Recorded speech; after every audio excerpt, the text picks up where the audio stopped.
ദൈവത്തിന് സ്തുതി. ഇന്ന് 2024 ഏപ്രിൽ മാസം 19 സിറോ മലബാർ സഭയുടെ ആരാധനാ കലണ്ടർ അനുസരിച്ച് ഉയിർപ്പുകാലം 3 വെള്ളി. ഇന്നത്തെ വചനഭാഗം.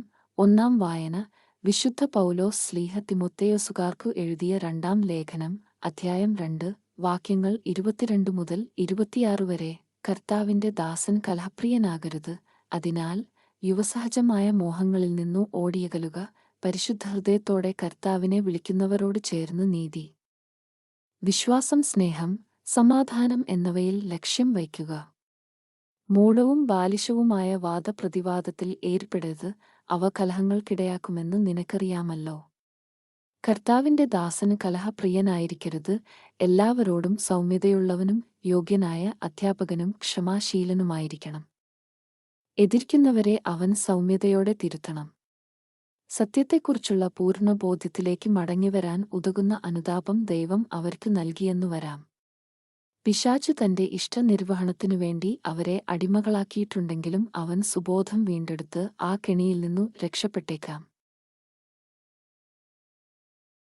ഇന്നത്തെ സുവിശേഷം വിശുദ്ധ മത്തായി എഴുതിയ നമ്മുടെ കർത്താവീശോമിശിഹായുടെ പരിശുദ്ധ സുവിശേഷം, അധ്യായം 24, വാക്യങ്ങൾ 45 മുതൽ 51 വരെ.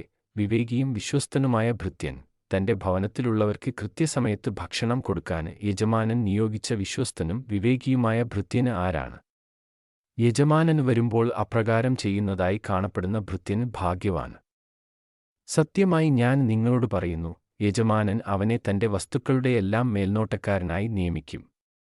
എന്നാൽ ദുഷ്ടനായ ഭൃത്യൻ എന്റെ യജമാനൻ താമസിച്ചേ വരൂ എന്നു പറഞ്ഞ് തന്റെ സഹഭൃത്യന്മാരെ മർദ്ദിക്കാനും മദ്യപന്മാരോടുകൂടെ ഭക്ഷിക്കാനും പാനം ചെയ്യാനും തുടങ്ങിയാൽ പ്രതീക്ഷിക്കാത്ത ദിവസത്തിലും അറിയാത്ത മണിക്കൂറിലും യജമാനൻ വന്ന് അവനെ ശിക്ഷിക്കുകയും കപടനാട്യക്കാരുടെ കൂട്ടത്തിൽ തള്ളുകയും ചെയ്യും. അവിടെ വിലാപവും പല്ലുകടിയുമായിരിക്കും. ദൈവവചനമാണ് നമ്മൾ ശ്രവിച്ചത്. നമ്മുടെ കർത്താവായ മിശിഹായ്ക്ക് സ്തുതി.